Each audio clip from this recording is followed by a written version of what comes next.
మాజీ మంత్రి ప్రస్తుతం మన బాల్కొండ శాసనసభ్యులు ప్రశాంత్ రెడ్డి గారు ఈరోజు ఏదో అభివృద్ధి ఫలాలు ఇంకా ప్రభుత్వం అందిస్తలేదు, పిసిసి ప్రెసిడెంట్ 3 నెలల లోపల ఏపిస్తానని పనులు ఇంకా చేస్తలేడు. 3 నెలలు దాటిపోయింది కాబట్టి నేను ఒక్కరోజు నీళ్ళు తాగకుండా నిరసన దీక్ష చేస్తానేదో కార్యక్రమానికి పిలిపించిండు. ఆ పిలుపుని అందుకొని జనంలోకి వెళ్ళాలనుకునేది ఆయన యొక్క తాపత్రయం. ఆయన ఇచ్చినటువంటి 4 అంశాలు. ఒకటేమో 10 పడకల నుంచి 100 పడకలు మారుస్తున్న ఆసుపత్రిని ఇంకా ఎందుకు పూర్తి చేయడంలో అలసత్వం చెందుతుంది. రెండవది సమీకృత వెజిటేబుల్ మార్కెట్ నిర్మాణంలో ఎందుకు ఆలస్యం అవుతుంది. మూడవది బస్సు డిపోను ఎందుకు ప్రారంభించలేరు. నాలుగవదేమో సీసీ రోడ్ల పనులు ఎందుకు ఆలస్యం అవుతుంది అనేది ఆయన ఆరోపణ.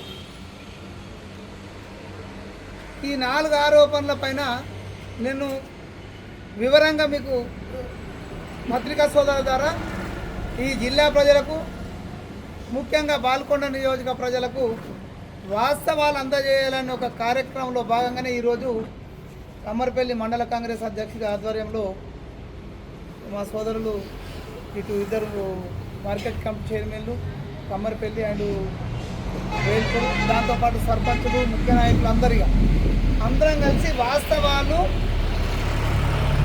ప్రశాంత్ రెడ్డికి తెలియజేయాలి. దాంతోపాటు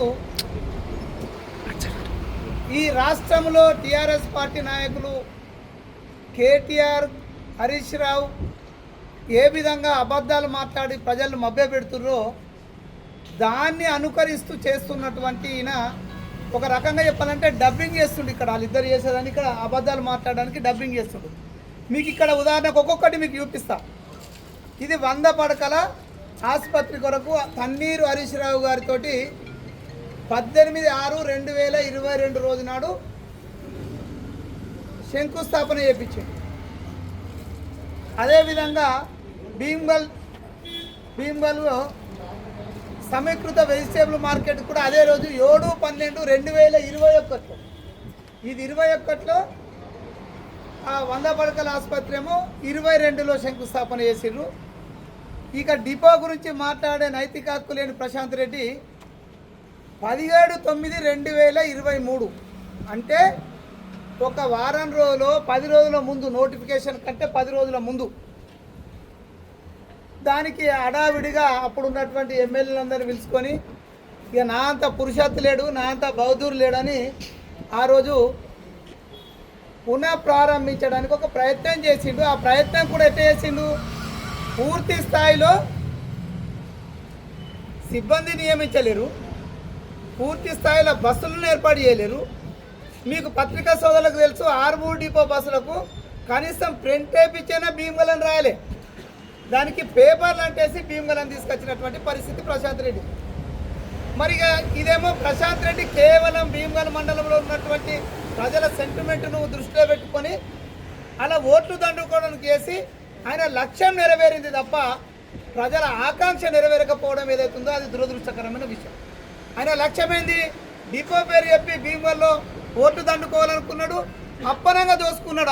ఆ డిపో పేరు మీద ఓట్లని, భీమ్గల్ మండలం ఉన్న ఓట్లని తీసుకున్నాడు.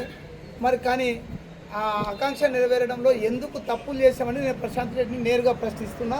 ఇది గుర్తుంచుకో ప్రశాంత్ రెడ్డి, నువ్వు చేసే తప్పులు నువ్వు ఆకాశం మీద ఉమ్మేస్తే అది నీ మీద పడుతుంది మర్చిపోయి నువ్వు తప్పుల మీద తప్పు చేస్తున్నావు. 2021లో శంకుస్థాపన చేసినటువంటి 21లో శంకుస్థాపన చేసినటువంటి వెజిటేబుల్ మార్కెట్ నువ్వున్న క్రమంలో 2.5 సంవత్సరాల కాలంలో ఎందుకు పూర్తి కాలేదో చెప్పాలి. 2002లో నువ్వు ఉన్నప్పుడే 100 పడకల 2022లో 100 పడకల ఆసుపత్రి కోసం నువ్వు వేసిన శంకుస్థాపన వేసినటువంటి ఆ శిలాఫలకం వేసినటువంటి ఆ పని నువ్వు 2 ఏళ్లలో ఎందుకు పూర్తి చేయలేకపోయినావో నువ్వు చెప్పాల్సిన బాధ్యత ఉంది. దొంగ మాటలు ఒక దొంగలాగా ఒక అబద్ధాల కోరులాగా మాట్లాడుతున్నట్టు ప్రశాంత్ రెడ్డి నువ్వు గుర్తుంచుకో. ఈ 4 పనుల్లో మేం ప్రభుత్వం వచ్చిన తర్వాత ఇప్పటికే 11 కోట్ల రూపాయలకు టెండర్లు పిలిచి 8 కోట్ల రూపాయల వర్కులు పూర్తయినాయి సీసీ రోడ్లు భీమగల్లో. అదేవిధంగా ఇంకా 15 కోట్ల రూపాయలై గత వారములనే టెండర్లు పూర్తయి అగ్రిమెంట్ దశలో ఉన్నాయి. సిగ్గు లేకుండా ఒక పక్క పనులు నడుస్తుంటే నిన్ను మర్చిపోతున్న జనమని భావించి తప్పుడు మాటలతో ప్రజల దగ్గరికి వెళ్ళాలని చూస్తున్న ఈ వ్యవహారం ఏదైతే ఉందో అది నీ అజ్ఞానానికి నీ అవివేకానికి ఒక మచ్చుతూ కానీ సందర్భంగా తెలియజేస్తున్నా. ఖచ్చితంగా నేను చెప్తున్నా, నువ్వు ఎలక్షన్ల కోసం చేసినటువంటి శంకుస్థాపనలకు నువ్వు చేసిన పాపానికి ఆ పాపాన్ని మేము భరిస్తూ ఇవాళ 100 పడకల ఆసుపత్రికి నీ కాలంలో పనిచేసిన దానికి 3 కోట్ల రూపాయల బిల్లు పెండింగ్ ఉంటే ఇవాళ మా పిసిసి ప్రెసిడెంట్ వెంబడబడి గ్రీన్ ఛానల్ రూపంలో 3 కోట్ల రూపాయల బిల్లును పేమెంట్ చేయించి వర్కులు స్టార్ట్ చేయించిన ఘనత కాంగ్రెస్ పార్టీని మాకు సంబంధించినటువంటి పిసిసి ప్రెసిడెంట్ మహేష్ కుమార్ గౌడ్ అనే విషయాన్ని నువ్వు గుర్తుంచుకొని మాట్లాడితే బాగుంటుందని చెప్తున్నా. రెండవది, ఆ పని కొనసాగుతూనే ఉన్నది. ఇంకా 4 కోట్ల బిల్లు అయింది నాకు. ఆ 4 కోట్ల బిల్లును కూడా ఇప్పించడానికి మా ఆరోగ్య శాఖ మంత్రి దామోదర్ రాజనరసింహతో మాట్లాడి క్లియర్ చేయించే ప్రయత్నంలో మేముంటే కళ్ళబోలి మాటలకు ప్రజలు చెప్పి తప్పుదో పట్టించే ప్రయత్నం చేస్తున్నావు చూడు. నిన్ను ఏమనాలో అర్థమైతలేదు. ఏమన్నా అంటే కాంగ్రెస్ వాళ్ళు నా మీదికి వస్తున్నారు, ఏమన్నా అంటే నా ఇంటి మీదకి వస్తున్నారని మాట్లాడతావు. ఇస్తుంటే దగులుబాజీ పనులు చేసినప్పుడు ఇంటి మీద గాడు ఎక్కడంటే అక్కడ దొరకబట్టి ఉరికిపోయాల్సిన పరిస్థితి. ఎందుకు ఉరికిపోయొద్దో నువ్వు చెప్పు. ఇన్ని అబద్ధాలు మాట్లాడినావు. నువ్వు చేసిన ఈ మూడింటికి నువ్వు తప్పుడు ఆరోపణలు చేస్తున్నావు మా మీద. ఈ మూడింటిని చేసింది నువ్వు. 2 నెలల్లో పూర్తి కావాల్సిన పనులు ఎందుకు పూర్తి కాలేవో చెప్పాల్సిన బాధ్యత నీ మీద ఉంది. ఇంకొకసారి బస్సు డిపో గురించి 10 సంవత్సరాలు ఉండి ప్రారంభించిన వాడివి బస్సు డిపో గురించి మాట్లాడుతున్నావు. ఆ గేటుకు ఏలాడ కట్టాల్సిన పరిస్థితులు గుర్తుంచుకో ప్రశాంత్ రెడ్డి. నువ్వేమనుకుంటున్నావు కానీ తప్పుడు మాటలు మాట్లాడకు, తప్పుడు కార్యక్రమాలు చేయకు. నిన్నటికి నిన్న ఒక పక్క వర్షాభావ పరిస్థితులతోటి వర్షాలు పడక నీళ్లు లేక ఒక పక్క ముఖ్యమంత్రి గారు వాళ్ళందరూ ఒక నిర్ణయం తీసుకొని సాగునీరా తాగునీరా అంటే తాగునీరే ముఖ్యమని అనుకున్నటువంటి ముఖ్యమంత్రి ప్రాజెక్టులో ఉన్న నీళ్లను తాగునీరు అవసరాల కోసం ఉంచాల్సిందే అని చెప్పితే నువ్వేమో తెలివి తక్కువలాగా 10 సంవత్సరాలు మంత్రి హోదా అనుభవించిన బుద్ధి ఉండాలి కొద్దిగా. నా రివర్స్ లిఫ్ట్ పెడతలేవు. ఏడున్నాయి రివర్స్ లిఫ్ట్? నీళ్ళు ఉండాలన్నా అదే లిఫ్ట్. మోటార్ల దగ్గరకు అందంగా ఉన్నాయి లిఫ్ట్లు. మోటార్లు అందంగానే ఉన్నాయి కానీ కింద నీళ్ళు ఉండాలన్నా అది ఆలోచించు. ఎల్లంపల్లిలో నీళ్లు ఉండాలా? ఎల్లంపల్లికెళ్ళి నీళ్ళు రావాలి. మరి ఎల్లంపల్లి నీళ్లు రావాలంటే ఆ కూలిపోయే ప్రాజెక్టులు కడితే అందుకే నీళ్ళే రాపాయి. ఆ కూలిపోవడానికి కారకుడు ఎవడు? నువ్వు, నీ నాయకులు కేటీఆర్ కేసీఆర్ కదా. ప్రజలను రైతులను పక్కదో పట్టించే ప్రయత్నం కంటిన్యూస్గా చేస్తున్నావు. నీకు తిరగబాటు జారి నిన్ను దౌర్జన్యంగా ఈ బాల్కొండ నుంచి పంపించే రోజులు బాగా దూరంగా లేవు. ఇంకొకటి, యూరియా యాప్ గురించి మాట్లాడినావు. ఏమైంది ఇలా మాట్లాడతలేవు? మొన్న యూరియా యాప్ గురించి మాట్లాడినావు, ఎందుకు మాట్లాడతలేవు? ఇలా కేవలం 3 రోజులు కొత్తగా ఒక వ్యవస్థ వచ్చినప్పుడు దాంట్లో జరిగే చిన్న అవకాశాలను తీసుకొని రోడ్లెక్కే దౌర్భాగ్యమైన స్థితి నీది. కాబట్టి ప్రశాంత్ రెడ్డి జాగ్రత్తగా ఉండు. నువ్వు తప్పులు చేసిన తప్పులను సరిదిద్దడానికి మా ప్రభుత్వం లెక్కలేని ఇబ్బంది పడుతుంది. మా పిసిసి ప్రెసిడెంట్ పైన మళ్ళొక్కసారి తప్పుడు ఆరోపణలు చేస్తే నీ తాట తీసుడు గ్యారెంటీ అని మాత్రం ఈ సందర్భంగా తెలియదు. రెండవది, ఈ జిల్లాలో ఉన్న ఈ నియోజకవర్గంలో ఉన్న రైతు సోదరులను బాల్కొండ నియోజక ప్రజలను రిక్వెస్ట్ చేస్తున్నా, ప్రశాంత్ రెడ్డి మాట్లాడే అబద్ధ మాటల్ని మీరు పట్టించుకోకండి. వాస్తవాలకు అడగండి. ఎవరైనా మీ ఊర్లోకి వస్తే మరి వాళ్ళు కాంగ్రెస్ పార్టీలో ఇవి చెప్తున్నారు, నువ్వు గిట్ట చెప్తున్నావు. అయ్యా నువ్వు ఇక్కడ కూసోమరాలను వాళ్ళకి పిలిపిస్తామని చెప్పు, మేము వస్తాము. వాస్తవాలు చెప్పడానికి మా మార్కెట్ కమిటీ చైర్మన్లు ఉన్నారు, మా సర్పంచులు ఉన్నారు, మా కార్యవర్గ సభ్యులు ఉన్నారు, మేమున్నాం. ఎవరేమైనా చెప్తాం. మా దగ్గర మొత్తం లెక్కున్నది. కేవలం నువ్వు దోసుకునే చిట్టా ఏం చేసినావు ఈ జిల్లాకు, ఈ నియోజకవర్గానికి? పర్సెంటేజ్ల కోసం రోడ్లు తప్ప నువ్వు ఒక్క ఇన్ఫ్రాస్ట్రక్చర్ డెవలప్మెంట్ చేసిందంటే యూపీ ఇవో నువ్వు డెవలప్ చేసాను చెప్పిన 3 పనులు అక్కడనే అయిపోయినాయి.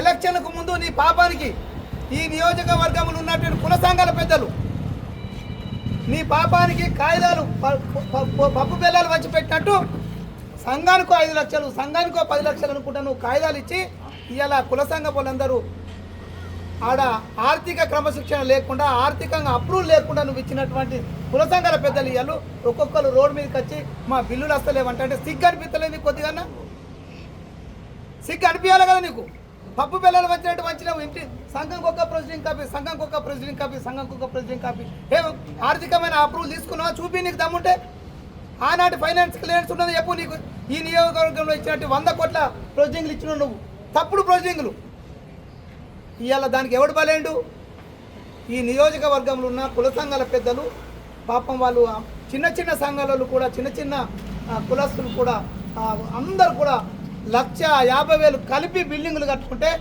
ఇవాళ ఆకాశానికి చూడాల్సిన పరిస్థితి వచ్చింది మళ్ళీ మాట్లాడతావు మాకు బిల్లులు ఇస్తలేదని ఆర్థికంగా క్లియరెన్స్ లేకుండానే ప్రొసీడింగ్లు ఇచ్చింది నువ్వు కాదా ఇట్లా ఒక్కొక్కడు చెప్పుకుంటా వస్తే ప్రశాంత్ రెడ్డి అనేటోడు 100 తప్పులు దాటిపోయినాయి ఇక నువ్వు ఇదే విధంగా కొనసాగితే నీ సంఘ చూసుడు గ్యారంటీ ఖచ్చితంగా విద్యులైన మేధావులకు చెప్తున్నాం నియోజకవర్గ ప్రజలకు చెప్తున్నాం ప్రశాంత్ రెడ్డి అనేటోడు డ్రామాలు ఆడుతున్నాడు ఆ డ్రామాలు మీరు నమ్మకండి ఇప్పుడేదో ఒక వీడియో నేను రాంగ చూస్తున్నా వీడియో పెట్టిండు నేను ప్రజా సమస్యలపై ధర్నా చేస్తుంటే నన్ను హౌస్ అరెస్ట్ చేసినట్టు సిగ్గుండాలా 10 ఏళ్ళ మనం 10,000 సార్లు హౌస్ అరెస్ట్ చేసినావు మాట్లాడతానక బుద్ధి ఉండాలి నీ కొద్దిగా ఇక్కడ ఏముంటుంది అరెస్ట్ చేయలే బయటకు వస్తే నిన్ను చెప్పుతారని లా అండ్ ఆర్డర్ సమస్య రాయికి నువ్వు అన్ని అబద్ధాలు మాట్లాడుతున్నావు జనం ఏడ తిరగబడతారని నీకు చేస్తే చేస్తుండొచ్చు పోలీసులు దాంట్లో పార్టీకి ఏం సంబంధం ఉంది అప్పుడు తెలియలేదా కాంగ్రెస్ పార్టీని ఒక్కొక్కరిని తీసుకుపోయి